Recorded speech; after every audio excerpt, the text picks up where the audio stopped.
Salut, c'est Romaric. Aujourd'hui, dans cette vidéo, j'ai envie juste de te parler d'un petit trick à propos de la créativité. En fait, je sais pas si si tu as été dans mon cas, j'ai pensé pendant longtemps que pour créer une œuvre, euh, il fallait y dédier non-stop des mois, des années, tu vois, il fallait vraiment rester enfermé et, produire. En fait, je pense que c'est pas du tout, aujourd'hui, je pense que c'est pas du tout la bonne stratégie à adopter. Tout est parti de mes problèmes d'insomnie, puisque je suis arrivé à la conclusion qu'il était préférable pour moi d'apprendre, enfin de développer des capacités en étant fatigué plutôt que de développer mes capacités quand j'ai toute mon énergie. Parce que dans la vie, j'aurai plus de jours fatigués que de jours avec un excédent d'énergie. Donc, pour la créativité, c'est pareil. Pour l'action de créer, c'est pareil. Il y aura plus de jours dans ta vie où tu seras capté par toutes tes responsabilités qui te maintiennent en vie que de jours où tu pourras y dédier du matin au soir.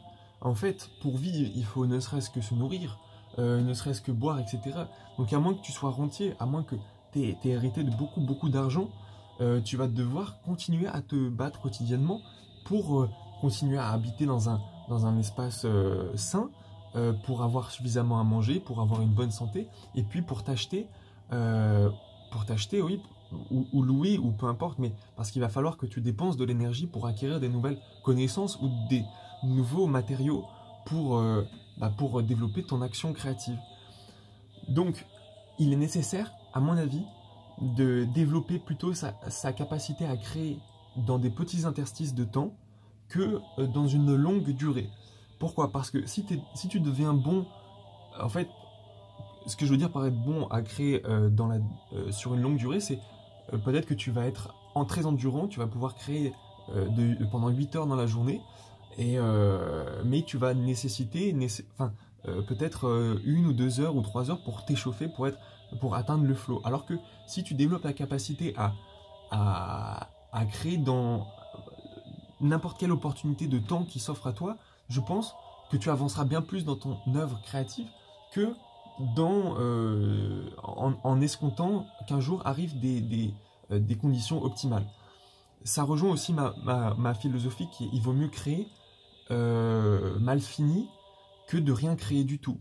Il y a beaucoup de gens qui vont se frustrer parce que en fait, voilà, par exemple, ils ont envie d'exprimer quelque chose, mais voyant qu'ils ne sont pas par défaut bons en dessin, en écriture, en vidéo, en peinture, etc., vont se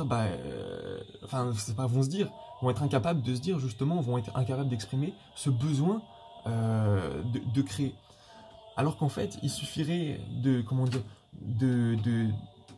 faire sortir comme ça vient, même si c'est moche, parce qu'en fait, plus tu vas faire sortir et plus tu vas travailler le médium qui fait sortir. C'est-à-dire que au début, les premiers textes, les premiers mots, les premières phrases que tu écris sont lourdes, sont niais, sont machin, et puis petit à petit, tu vas développer.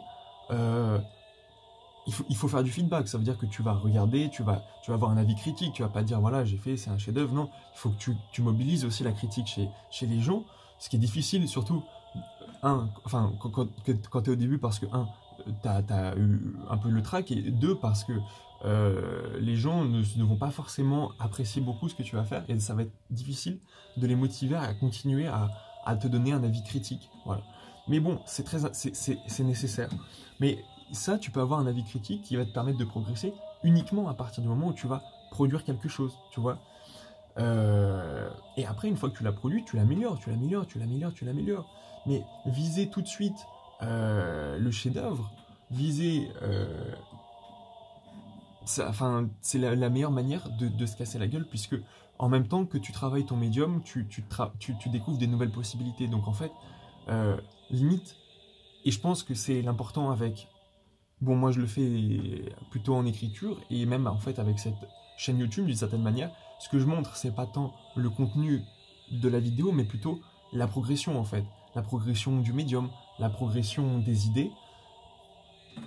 Mais il faut bien être conscient que comme il n'y a pas d'état fixe dans mes pensées, et comme il n'y a pas d'état fixe dans la créativité de manière générale, parce qu'à chaque fois où tu vis, tu acquiers une nouvelle expérience qui potentiellement va vouloir s'exprimer, ton inconscient va vouloir exprimer, et du coup tu vas trouver le médium pour le faire. Bref, avant de me perdre plus, voilà, c'était juste pour te dire, focalise-toi, pas focalise-toi, mais dès que tu as une opportunité de temps, transforme-la en création. Tu sais déjà, si tu te dis, ok, il me faudrait 6 mois pour écrire mon livre, il me faudrait 3 ans pour réaliser mon jardin de rêve, etc. Peut-être. Donc tu sais déjà ce que tu veux, c'est bien. Et ben je pense que tu as tout intérêt à commencer à chaque fois qu'il y a un petit moment qui se libère, ou à chaque fois que tu as un week-end, une après-midi tranquille ou n'importe quoi, bah, tu commences à réfléchir. En fait, tu fais la partie design. Parce que souvent, quand tu vas te lancer en plus dans ton truc créatif, tu vas être bloqué un moment.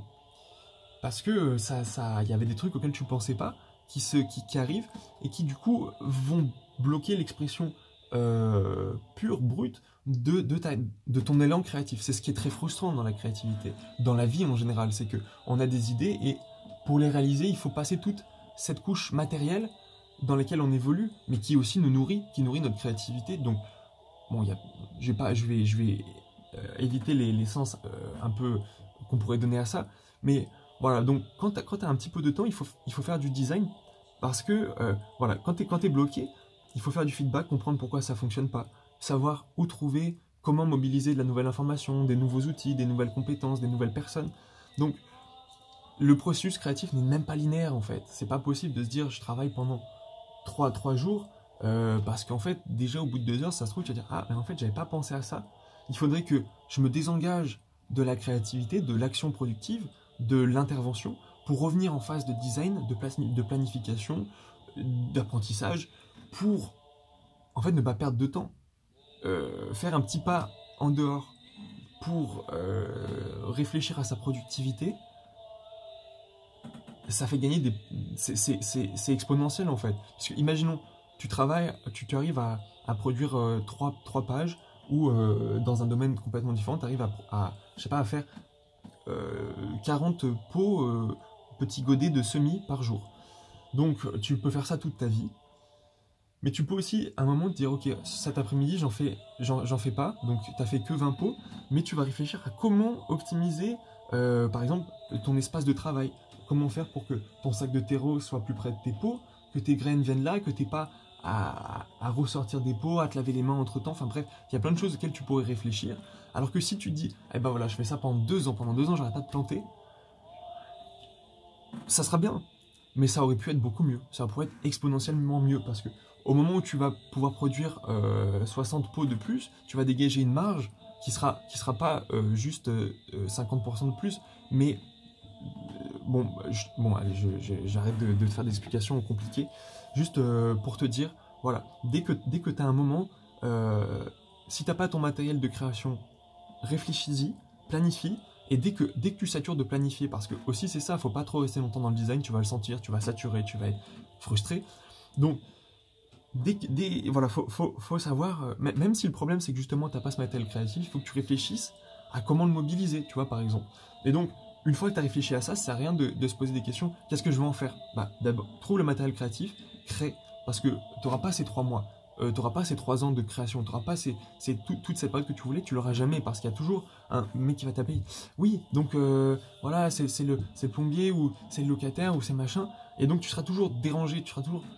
C'est pas triste de dire ça, mais même tes amis, ta famille et tout, les personnes les plus proches vont déranger ton activité créative. Donc après, ça dépend de là où tu places en termes de priorité ta création par rapport au reste des aspects de ta vie. Mais tu vois, il y a des gens qui, par exemple, vont arrêter de s'alimenter, vont se dire bah, je peux pas, j'ai pas le temps de manger parce qu'il faut que je crée.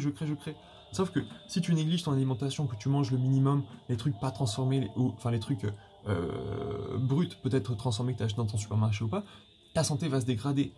Et j'allais dire, c'est vrai que quand tu continues à planter des godets éternellement, mais par contre, j'ai pas dit que si tu négliges les autres aspects, bah, tu vas en fait en produire de moins en moins chaque jour.